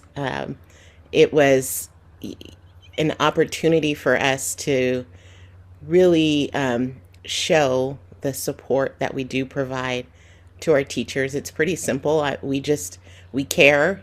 We care about our teachers and the growth and development that they need to excel so that they can support our students. And that's what it's all about in Oakland. We learned a lot. We are proud of our work and had an opportunity to learn from Julie, Karen, and the rest of the team, and we do appreciate that. And I will turn it to Lisa. Thank you, Tara. Yeah, I would just echo what you just shared, and just really appreciate the process as a learning opportunity, and at the end really could see that the process works, because I feel like what the team really learned about our program is a real reflection of what we really invest and what we really lead with when we think about our program. So in our induction program and in our new teacher support and development programs, the mentor is the anchor. And as Julie just named, I really appreciate you for lifting that up, that is what we strive for at the core of our program. And it was exciting to see that come through the review process. So thank you so much to the team who spent all that time helping us prepare, and for all the time you gave to supporting our program and our reflection and our growth. Really appreciate you. Thanks, Ms. Rothbard. And to the birds who are accompanying you. We've kind of heard them in the background. That's nice. Hey, I have my team actually inside my house for an in-person meeting today, so I stepped outside for this. So we're reopening the world step by step. Yeah, no worries. Get the air when you can, right? Get outside. All right. Any other comments from institutional representatives? All right. Any questions or comments at all from the COA? Co-Chair Moore. First, Ms. Gard, I love your title. You're the talent officer. That really stood out to me. I'm like, wow, this is really on par with actually the report that you wrote, Ms. Sheldon, which really called out how important induction is to Oakland Unified. I put in big letters in my notes, induction is important. And that really comes across in all that you're doing. And I'm so super excited across our little pond from Sonoma to you. I'm glad that you're doing some amazing work over there. I was curious a little bit about your work with Trellis. Can you share what that collaboration looks like and support from them? Yeah, absolutely. So Trellis is a Bay Area organization that we partner with kind of like at multiple levels. They are a teacher development organization that's focused on science and math teachers. And they partner with our district both on our residency program. So we have a STEM residency, and Trellis has a 6-year teacher development model that begins with the residency year. So that's one way in which our district partners with them. And so if you think about that pathway, right, our residents who then matriculate to their preliminary credential and become induction candidates, we partner with Trellis so that they started their developmental work with Trellis, and they get to continue through that support structure. And so Trellis also has a model for mentor development and a program that is very CTC standards aligned. So we have a memo of understanding with their organization that says that teachers who continue through their developmental progress or process in partnership with Trellis and the mentors who are supporting them and getting the development and doing it, the individualized learning process with their organization, that we collaborate throughout the year. We monitor teacher progress and mentor growth throughout the year together, but Trellis kind of holds that space for those teachers. And we as the accredited program and partner, verify the meeting of standards and the demonstration of growth. Thank you. Any other committee member? Member Morrison. Hi, good morning. Congratulations on an excellent report. I just have a question. There's something that Julie mentioned about how the program is geared towards teacher retention in the districts. And I wonder if you could say, how that's working and how that looks now, and maybe compare it to how teacher retention has been in Oakland historically. Is this program having an impact on that? Yeah, I'll take a shot at Lisa. We actually, this past year, have seen one of our largest gains in teacher retention. We had a 5% increase in our retention, and it's actually at the highest it has been for the last 10 years. Doesn't mean it's great, and we all know it's difficult to retain teachers, but we are at least about 20% turnover. No, excuse me. I did not mean to say that. We our teacher retention rate has increased, and particularly for our teachers of color in Oakland. What we attribute it to, a lot of it does have to do with our mentorship program, but also, we just continue to try to find ways of which our current teachers have opportunity to support other teachers, and that we compensate also for that, and recognize our teachers, and a lot of that, and setting up affinity groups. There's just a lot of work we've been doing around retention to support our teachers to stay. Thanks. That's good to hear. Thank you. I can also just chime in specifically with regards to induction. We just have been analyzing our mid-year survey results from this school year, and our induction teachers are 85% of our induction teachers are rating their induction mentor as among the top 3 most supportive forms of professional learning that they receive, which we know is a key component to retention. And we're seeing that, if anything, the induction mentoring, supports their retention, though, of course, is not the only factor that determines a teacher's decision to stay or leave. Yeah, the increased retention is great news. Any other comment or question? Member Forbes. Well, I also wanted to congratulate you on an excellent report, both the team that prepared the report, but also certainly the district for everything that you're doing. And kind of along those lines, one of the things that struck me was, with such a mentor-centered program, I understand a little more now that that's part of a vision of teacher leadership that provides avenues for teachers, even when they're finished with induction, to continue to grow and to learn. And so often one of the difficulties, especially right now in the pandemic, is recruiting mentors. So what have you noticed about your success? What do you think is behind your success in recruiting these excellent mentors? What advice do you have for us? I think in part,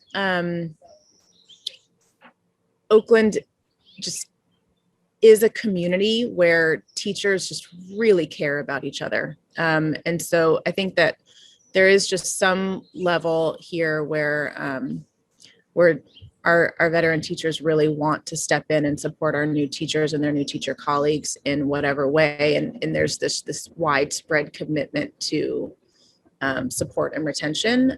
So I think, just in one respect, absent of what our team does, there's real communal support in our district. I think in regards to some of the shifts we've made in the last few years that I think are significant, we as a program have showed our mentors that, you are our program, and so therefore your perspective and your experience and your input really does matter. And they have seen us take their feedback, they've seen us listen, and they've seen us adjust in response to their feedback. And I think that they know that our team is here to support them.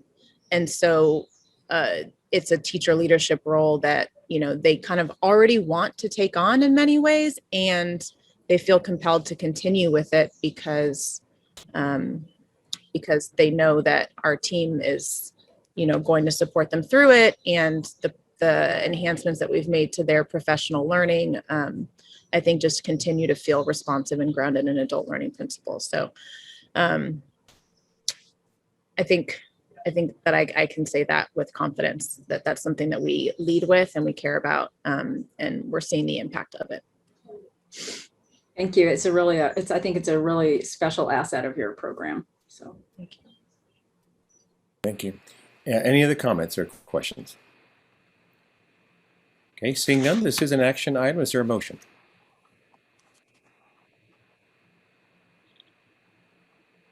Member Forbes.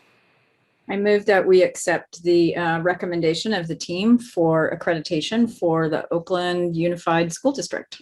Thank you. Is there a second? Second by Member Martinez. Further discussion? Secretary, please call the roll.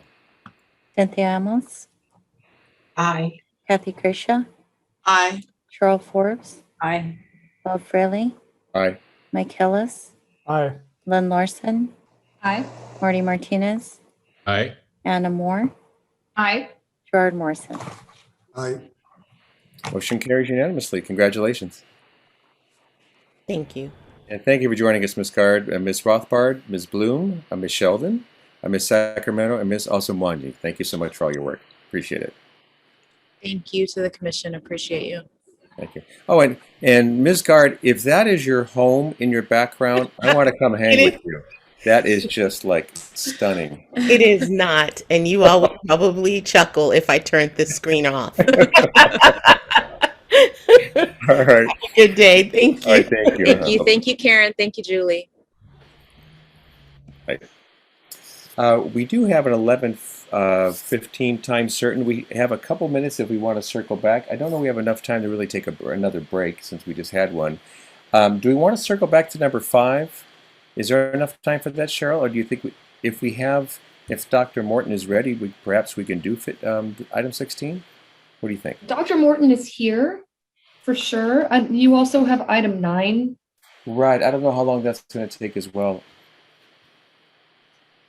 It'll be really quick. Yeah, I think Nine will item be 9 really you could, since it's an action item, you could get that one done. Okay, let's do item 9. Michelle, it's yours? Yeah. Okay.